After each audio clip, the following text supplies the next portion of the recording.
අද ශ්‍රී ලංකාවට ඉතාම වැදගත් වූ පොහොය දිනයක් පොසොන් පොහොය දිනය අනුබුදු මිහිඳු හිමියන් අපේ ලංකාවට බුද්ධ ධර්මයේ ගෙනල්ලා සදහවත් බෞද්ධ සමාජයක් ලංකාවේ ඇති කරලා අද දක්වාම එය නොනැසී පැවතෙන ආකාරයට බෞද්ධ සිත් සතන් තුළ යහගුණේ වඩවමින් අදත් අපි මේ සිහිපත් කරන්නේ උන්වහන්සේ අපිට හඳුන්වා දුන් මේ බුදුදහමේ තියෙන වැදගත් ගුණාංගයක්.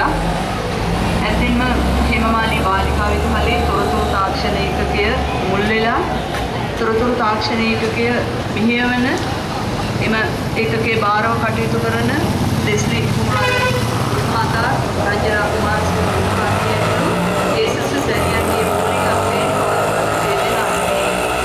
පුණ්‍ය කර්මයේ පිළිබඳ පුණ්‍ය කර්මයේ ආරම්භක අවස්ථාවට අපි ඉලබිලා තියෙන්නේ පාසලේ දයාබර ආචාර්ය මණ්ඩලයේ මහත්මීනි දයාබර දෙමව්පියනි ශිෂ්‍යාවනි ඔබ සියලු දෙනාගේම සහයෝගය ඇතුව ආරම්භ කරන මේ කටයුත්ත ඉතාම වැදගත් වූ අපේ විදුහලේ මුල් වතාවටම කෙරෙන කටයුත්තක් විදිහට සැලකනවා. විශේෂයෙන් දන්සැලක් කියලා කියන්නේ බුදුහාමුදුරුවෝ ජීවමාන කාලයේදී ඒ කාලයට පෙර ආතුවක් පැවතිච්ච දන්සැල් පැවැත්වීම සෑම මිනිස් සමාජයකම පැවතිච්ච දෙයක්. පුරාණ කාලයේ සිටුවරු දඹදිව සිටුවරු දිනපතා පැවැත්වෙන දන්සැල් පවත්වලා තියෙනවා.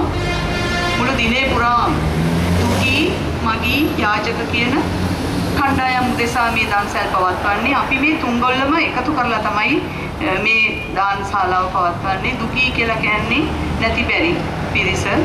මගී කියලා කියන්නේ වෙහෙසටපත් වෙච්ච ගමන් ඇවිදලා මහන්සි වෙච්ච පිරිස. ඒ වන්දනාවේ යන අය. ඒ අය.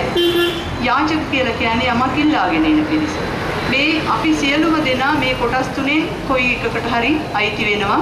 හැබැයි පුණ්‍ය කටයුතු වල යෙදিলা මේ වන්දනාවේ ගිහිලා මහන්සියලා එන අය තමයි විශේෂයෙන් මේ දාසයන් වල